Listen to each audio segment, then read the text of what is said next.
Back to another Daishinfinity video. In this video, I'm going to talk about the reason why the logarithm in base b of 1 is always 0 for b equaling any real number bigger than 1.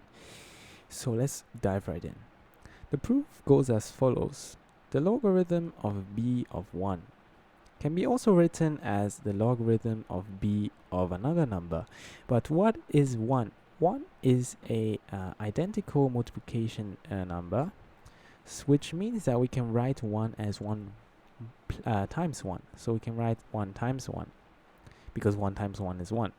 We can also write it as 1 times 1 times 1 times 1. Okay, it doesn't really matter. Or any number n times 1. Okay.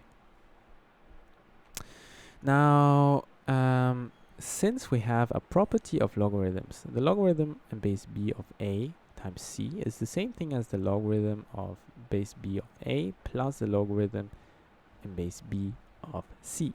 So we can write it as follows. Logarithm of base 1 is equal to the logarithm of base b of 1 plus the logarithm of base b of 1. Now we're going to let logarithm of base b of 1 equal x, okay, because we don't know the number, so we are trying to find the number. X is equal to x plus x, which is also implying that x is equal to 2 times x. Minusing x on both sides will get us that 0 is equal to x, or in other words, x is equal to 0.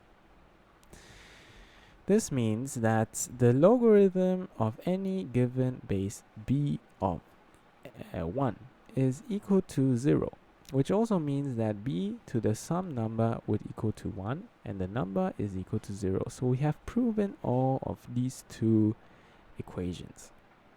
I hope you liked the video, and we will see us in the next Daishinfinity video. Also comment what kind of video you would like to see in the next video. See ya!